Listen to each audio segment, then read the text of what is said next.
Okay, so we've established that the way we have to think about this is not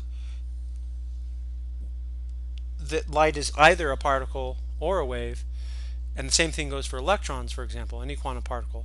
They're not, we call them quantum particles, but they, because we have to say something, but we should stop thinking about this as an either or game, as an either or situation, and realize that we have a different way, we have to develop a different way of thinking about quantum particles. That is, we have to realize that they have both particle and wave-like characteristics, and that those characteristics, the various characteristics, the particle-like characteristics or the wave-like characteristics and behavior, these things are displayed in different ways depending on the particular experiment that we do in order to probe the properties of the particle.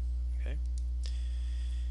Now this is just a fundamental sort of way of thinking about quantum mechanics, and I have to say that it sort of begs a more philosophical sort of deep explanation, but in fact, to my knowledge, there isn't one.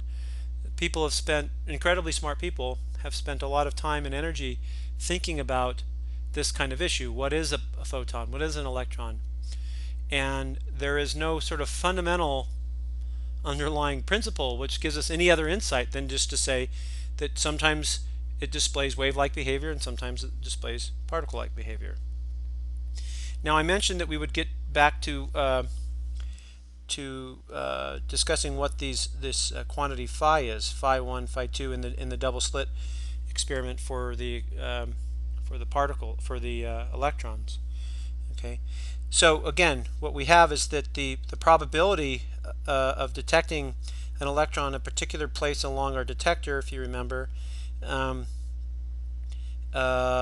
both slits are open, is equal to the sum of the probabilities that you would get if the two.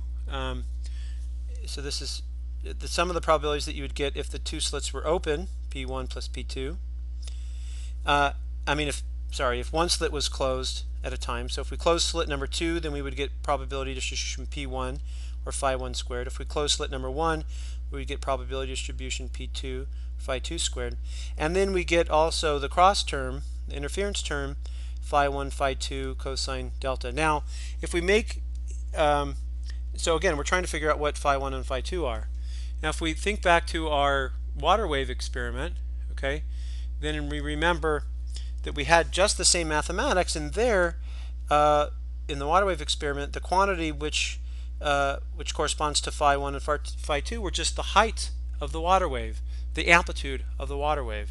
Okay, and so phi 1 and phi 2, as it turns out, are mathematically just complex numbers. That is, that they have real and imaginary parts. That when squared, when these complex numbers are squared, give you the probability.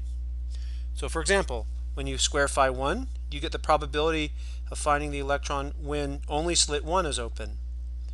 When you square phi 2, you get the probability of finding an electron at a particular position when only slit 2 is open. And I should say that both phi 1 and phi 2 are functions of x, right? So they're functions of position. I just haven't written that down because it becomes a little bit tedious.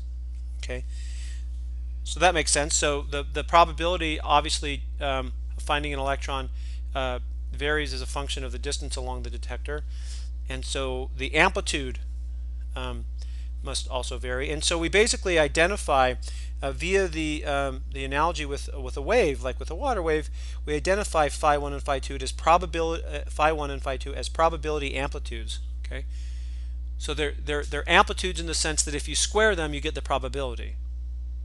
Just like if you square the amplitude of a wave, you get the intensity, which is again proportional to the power. Okay, and so in some sense also proportional to the probability.